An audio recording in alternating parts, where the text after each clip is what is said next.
여러분 안녕하십니까? 시체의 매거진 굿데이 첫 소식입니다. 정부가 공예배를 제외한 교회 모임을 전면적으로 제한한 가운데 전국 교회들은 안타까움 속에서 지난 주일 예배를 드렸습니다. 한국교회가 더욱더 어려운 길을 걷게 됐을지라도 십자가를 짊어진 예수 그리스도를 기억하고 본질을 더욱 붙잡자는 메시지가 이어집니다. 조홍현 기자가 보도합니다. 코로나19로 한국교회는 어떤 것을 깨달아야 할까? 한국교회가 무엇을 되찾아야 하는가에 대한 고민은 이미 수년 전부터 해오고 있었지만 각기 다른 방향을 제시할 뿐 제자리 걸음만 지속해오고 있었다는 지적이 이어져 왔습니다. 급작스럽게 찾아온 비대면 시대가 교회에 많은 것을 요구하고 있는 가운데 우리나라 정부마저 교회에 대한 규제 조치를 강화하면서 교회는 또다시 위기를 겪고 있습니다. 지난 주일 교회 내 소모임과 성가대 연습, 단체 식사 금지 등의 정부 규제 조치 속에서 많은 교회는 안타까움과 분통스러운 심정을 안고 예배를 진행했습니다. 교회에만 엄격해 보이는 잣대로 비판과 제한을 받고 교회 생태계마저 위협을 당하고 있는 현실이지만 이럴 때일수록 교회의 본질이 무엇인가를 생각해야 한다는 제언이 이어집니다. 교회는 무엇으로 움직일 수 있을까? 그리고 교회는 국가와 사회 앞에 어떤 존재가 되어야 할까? 우선 성도들에게 성령 충만과 처음 열정의 회복이 강조됩니다.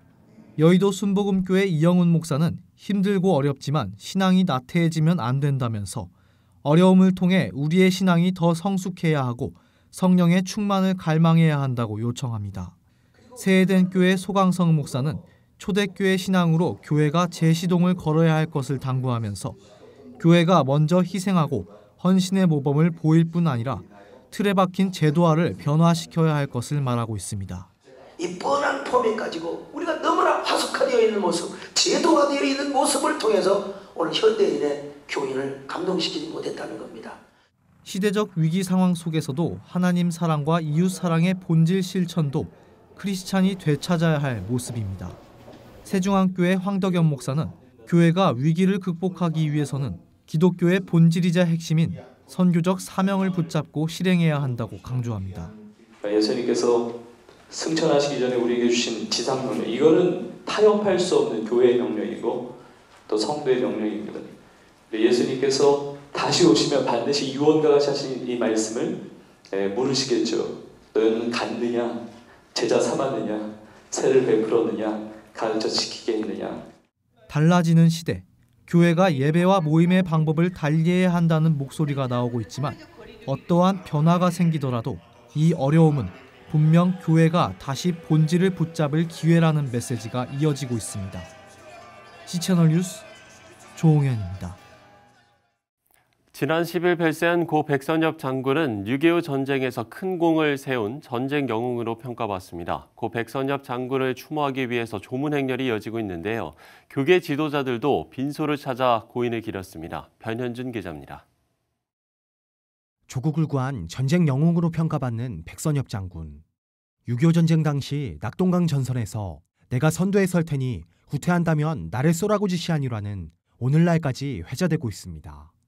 이후에도 평양 진군과 일사후퇴 후 서울 수복에 앞장서는 등 목숨을 아끼지 않았던 백선엽 장군의 행적은 국내외로부터 나라를 지켜낸 영웅의 모습으로 인정받아왔습니다. 백선엽 장군은 정전 이후 불과 33살의 나이로 국군 최초의 사성장군으로 진급하기도 했습니다. 지난 10일 향년 100세로 별세한 백선엽 장군을 추모하기 위해 교계에서도 조문과 애도를 이어가고 있습니다. 한국교회 언론에는 논평을 통해 백선엽 장군은 공산군의 불법 침략 앞에서 조국을 구한 영웅이라고 평가했습니다. 이어 고 백선엽 장군의 애국정신을 기리며 영원히 하나님 품에 안기기를 바란다고 말했습니다. 교계 지도자들의 조문 행렬도 이어졌습니다. 이영훈 여의도 순복음교회 위임 목사는 12일 서울 아산병원에 마련된 빈소를 찾아 조의를 표했습니다. 13일에는 김사만 명성교회 원로 목사와 김장환 극동방송 이사장이 빈소를 방문해 유가족에게 위로를 건넸습니다. 고 백선엽 장군은 국립묘지법에 따라 대전현 충원 장군묘역에 안장될 예정입니다. C채널 뉴스 변현준입니다. 한국교회연합이 최근 2박 3일 일정으로 독도 구국기도회를 개최하고 코로나19 사태로 인해 위기에 빠진 나라와 교회를 위해서 뜨겁게 기도했습니다. 권태진 한기현 대표회장은 국토의 시작점인 독도에서 기도회를 개최할 수 있도록 허락하신 하나님께 감사하다면서 독도 입도를 계기로 한국교회가 애국애족의 정신으로 하나 돼 국난 극복에 도움을 줄 수 있기를 소망한다고 말했습니다. 코로나19 재확산 방지를 위해 최소 인원으로 진행된 이번 행사에서는 경기 침체로 어려움을 겪고 있는 울릉도 시장에서 농수산물과 현지 특산물을 구매하는 시장 물품 구매 프로그램도 진행됐습니다. 한국교회 법학회가 13일 코로나 사태와 한국교회 법적 과제를 주제로 제25회 학술 세미나를 개최했습니다. 한국교회 법학회 서은재 학회장은 개회사를 통해 코로나 확산을 막기 위한 비대면 조치들은 교회의 공동체성을 허물었다면서 교회가 어떻게 예배의 자유를 지키고 국가와 사회에 대한 책임을 다할 것인지 논의하기 위해서 세미나를 개최했다고 밝혔습니다. 이날 세미나에서는 명재진 충남대 로스쿨 교수와 이상원 총신대 교수가 발제자로 나서 코로나 사태와 종교의 자유, 국가 재앙 시 종교의 사회적 책임을 주제로 각각 발표를 진행했습니다. 대한예수교장로회 합동 다음 세대 운동본부와 교육개발원이 코로나 이후 교회 교육을 디자인하다를 주제로 온오프라인 포럼을 열었습니다. 장로회 신학대학교 이사회가 제22대 총장 선임 절차를 다시 진행하기로 하고 총장 인선 소위원회를 구성해서 공식 절차에 들어갔습니다. 대한예수교장로회 고신총회가 서유럽 재복음화 선교 전략의 일환으로 유럽 관문 도시에 고신교회 설립 준비를 위한 모임을 가졌습니다. 한국교회 내 각 교단과 선교단체들이 코로나19로 어려움을 겪는 선교지를 보호하기 위해서 재정 지원을 확대하기로 결정했습니다.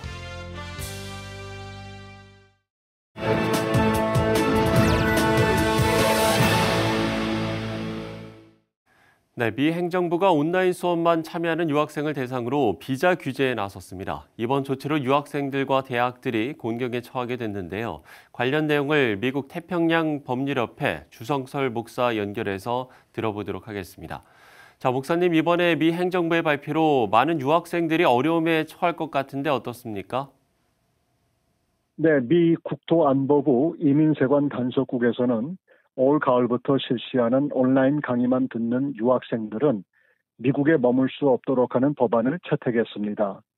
특히 F1 비자를 받고 있는 학생들은 일개 수업이나 3학점짜리 온라인 수강이 가능하고 영어 연수를 위한 온라인 수업은 불가하다고 했습니다. 또한 직업과 관련된 M1 비자 역시 온라인 수업에 불과하게 됐습니다. 그리고 올 가을부터 대면 수업을 하다가도 코로나 바이러스 문제로 100% 전면 온라인 수업으로 변경이 되면 그 즉시 학업을 중단하고 미국을 떠나야 하는 상황입니다. 네, 이런 어려움을 타개하기 위해서 몇몇 대학들은 이미 강의 계획을 조정하면서 유학생들의 편의를 봐주고 있다고요? 네, 그렇습니다. 이번 정책으로 인해 수많은 유학생들이 염려하고 있는 것은 당연하고 앞으로 어떻게 처신해야 할지도 불안해하고 있습니다. 한 가지 예를 들면은 어느 인도 유학생은 올 가을 학기가 마지막 학기인데 혹시라도 코로나 바이러스 때문에 학교 수업을 중단해야 하는 상황에 봉착할 수도 있어서 너무 염려하고 있습니다. 그래서 여러 대학들은 발빠르게 유학생들을 위해서 특별한 계획을 조정 실시하고 있는 형편입니다. 예를 들면 텍사스주 엘파소 대학은 비자 규제가 발표된 직후 유학생들을 위한 대면 수업과 온라인 수업을 혼합한 강의를 제공하겠다는 계획도 세우고 있습니다. 그리고 한국 유학생들이 많은 신학교도 대면 수업과 온라인 수업을 병행하는 계획을 세우고 있고 예를 들어서 캔사스에 소재해 있는 어느 침례 신대원에서는 적어도 한 학기에 한 과목은 대면 수업을 할 수 있도록 계획을 세우고 있습니다. 네, 이건 코로나19 때문에 일어난 일이라 사실 천재지변 같은 상황에 속하는 문제인데 유학생들에게 이런 불이익을 줄 수 있는가라는 근본적인 의문도 듭니다. 이번 조치로 주요 명문대학들이 이민세관 단속국을 상대로 소송을 제기했다고요? 네, 그렇습니다. 미국의 명문대학인 하버드 대학과 MIT 대학은 불합리한 처사이고 비열한 행동이라고 하면서 트럼프 행정부의 이민 세관 단속국 상대로 보스턴 고등법원에 소송을 제기했습니다. 아직 트럼프 행정부에서는 아무런 답변을 하지 않고 있고 미 이민 세관 단속국은 다음 주 월요일부터 전면 온라인으로 수업을 진행하는 학교에서 대면 수업과 온라인으로 혼합하는 대학으로 전학하라고 명령을 했습니다. 그래서 전면 온라인으로 수업을 강행하는 학교를 다니면 더 이상 비자 발급을 하지 않겠다고 했습니다. 그런데 하버드 대학의 주장은 자신들의 소송을 통해서 적어도 5천여 명의 유학생들을 미국 안에 거주할 수 있도록 하기 위함이라고 반박하고 있습니다. 하버드 대학을 비롯해서 미국의 대학들은 유학생들을 유치하는 데 있어서 그들이 다른 학생들보다 비싼 학비를 내고 있기 때문에 유학생들을 자국으로 돌아가게 하거나 아니면 신입생의 비자를 거부하는 일은 학교 운영에 큰 차질을 줄 것이기 때문에 각별한 생각을 하고 있는 것입니다.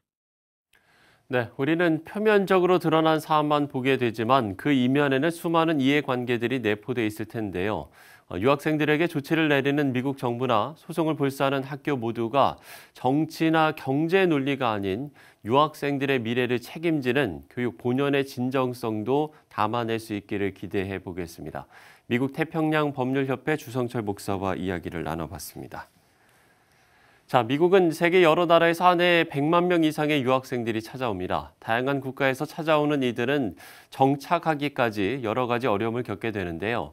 한 캠퍼스 사역단체는 바로 이런 유학생들을 위해서 다양한 정보와 물품을 제공하면서 섬기고 있습니다. 이런 사역을 진행하는 이유는 하나님이 세계 각처의 유학생들을 미국으로 보내셨고 이들과 교류하는 건 유학생들이 자국으로 돌아갔을 때 결국 해외 선교의 비전을 이루는 일과 같기 때문입니다. 미국에서 전해온 소식입니다. More than 1,000 international students have enrolled at Old Dominion University in Norfolk, Virginia this fall. But across the United States, there are Chinese, Indian, Saudi Arabian, and other nationalities, more than 1 million in total, who've enrolled in international programs this year. 17 years ago, Dr. Kurnia Pho was one of those students, arriving with his family from Indonesia.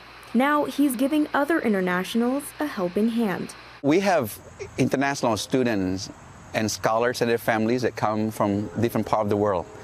They pursue educations and pursuing their future and their career.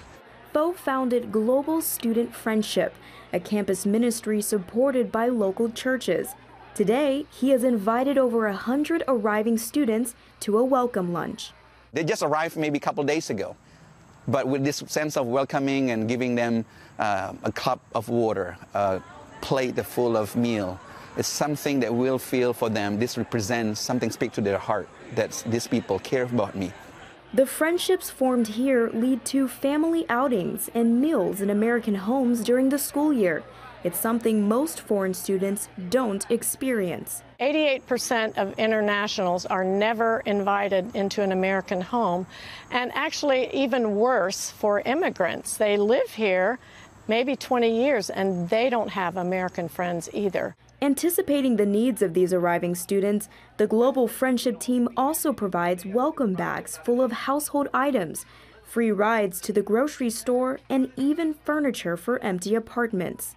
When we came to Norfolk, we didn't had anything in our apartment, but from this organization, we got a lot of furnitures like student desk, a dining table, couch. Next semester, the ministry will open The Globe, a housing unit for 60 international students next to the ODU campus. It's just one of many opportunities to befriend internationals. Imagine being able to find someone from almost any country that you're interested in and know that God brought them here for a reason. And so we Americans have this amazing opportunity to engage the world. So just reach out and give a little bit of time, a little bit of money, a little bit of food, and you have done what takes missionaries overseas years to accomplish. It's so easy. Emily Jones, CBN News.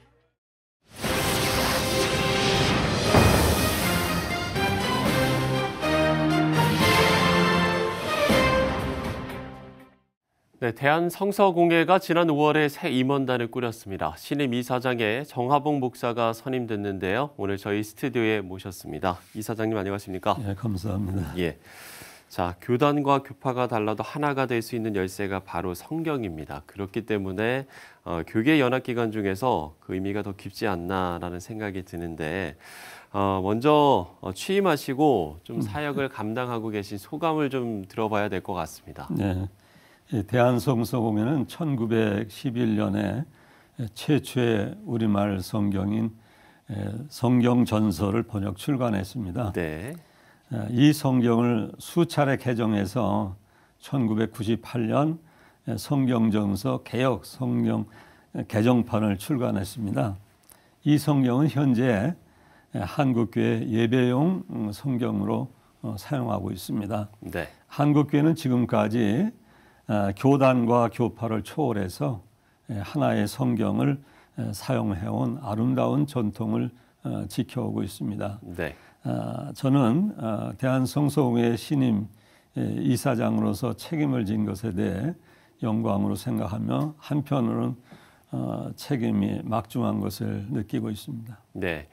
영광스럽게 생각하시면서도 또 막중한 책임감을 느끼신다라고 말씀을 해주셨는데 이제 대한성서공회의 가장 중요한 사역의 말씀을 해주신 대로 성서복음인데 올해 같은 경우는 이제 코로나19 때문에 사역에도 좀 영향이 좀 있지 않았을까라는 생각도 들거든요. 그렇습니다.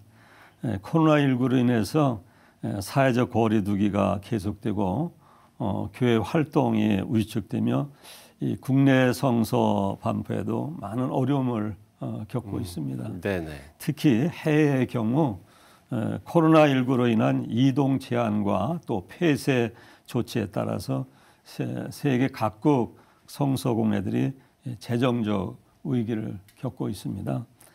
또 나라 곳곳이 봉쇄되어 통관에 어려움이 있는 등 물리적인 제약도 심해서 성서복음에 어려움을 겪고 있습니다.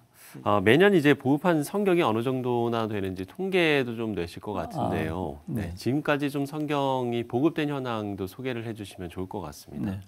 국내 성서 보급의 경우 1911년 출간된 그 최초의 우리말 성경 전서인 성경 전서를 보급하기 시작해서 금년 상반기까지 총 4,680여만 부의 성경을 보급했습니다. 예, 예. 그런데 여기에 신약, 단편 또 전도지를 포함하면 14억 7,500여만 부를 보급했습니다. 네.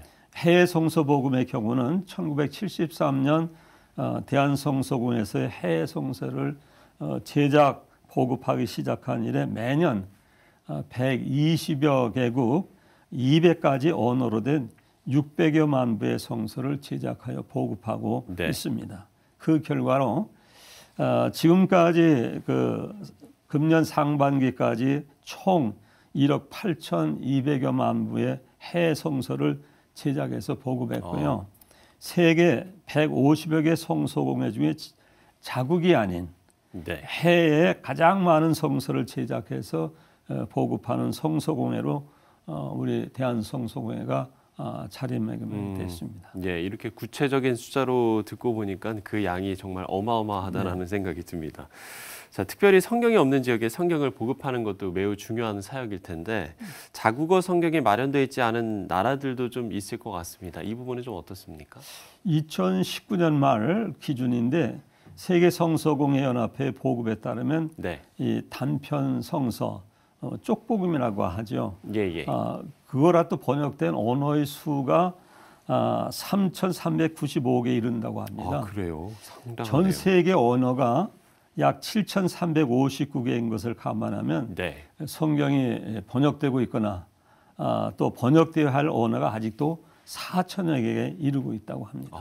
그렇군요. 본 공회는 한국교회와 협력해서 미얀마의 소수민족 성경 번역 프로젝트를 지원하고 있습니다. 예. 한국교회 후원으로 8개의 번역 프로젝트가 완성되었고 5개의 번역 프로젝트는 지금도 진행 중에 있습니다.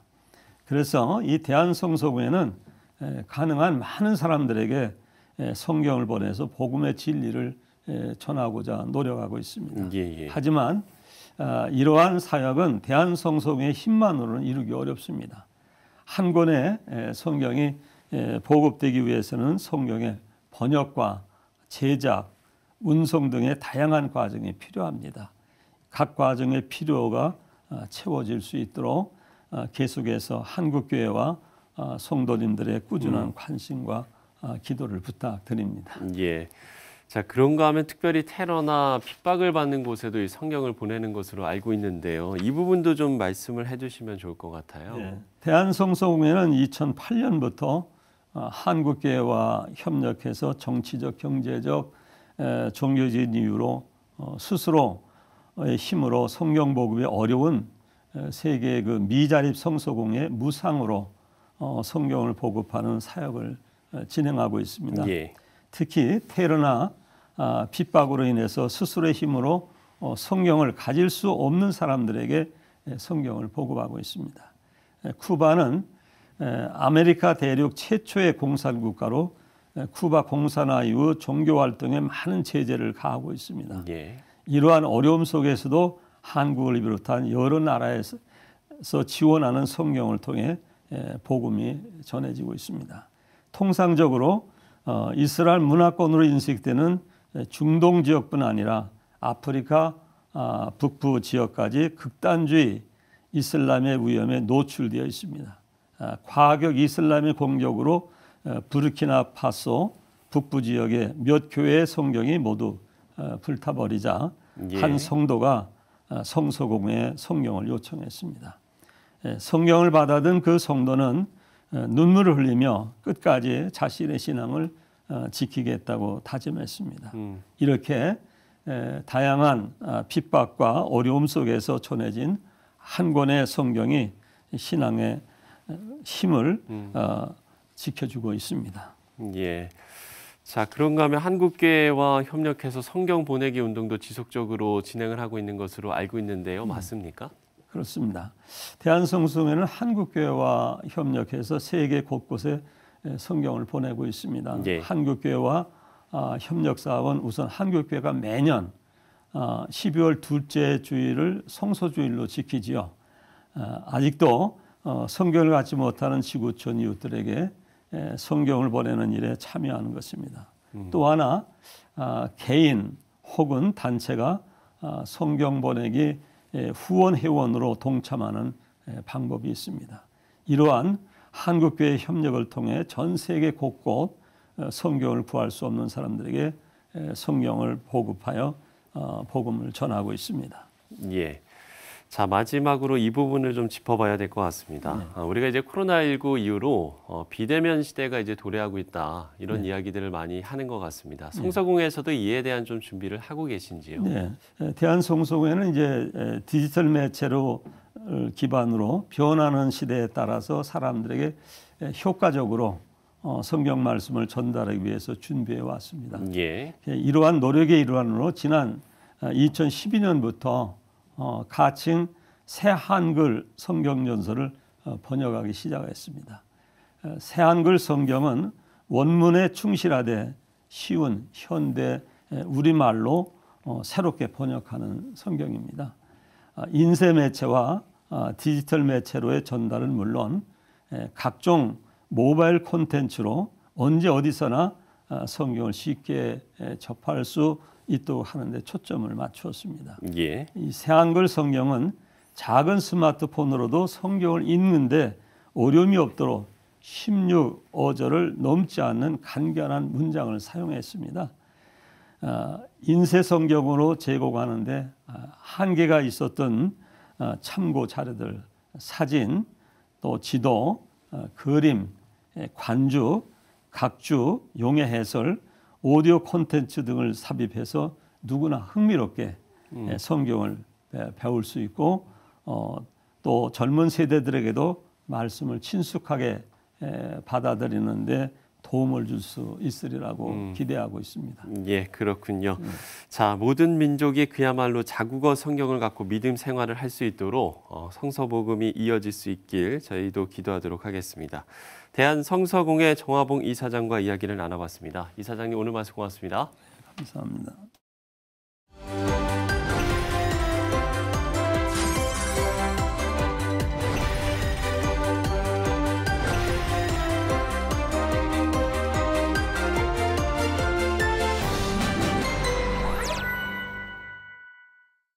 네, 뉴딜은 미국 루즈벨트 대통령이 대공황을 극복하기 위해서 사용한 정책이었습니다. 한국판 뉴딜 사업이 공개되면서 한국 경제의 체질을 바꿀 마중물이 될 수 있을지 관심이 모아지고 있는데요. 꿈은 각자 꾸겠지만 대한민국을 다시 한번 일으키고자 하는 희망은 같을 수 있도록 미래를 그리는 계기가 되길 기대해 보겠습니다. 시채널 매거진 굿데이 오늘 순서는 여기까지입니다. 시청해주신 여러분 고맙습니다.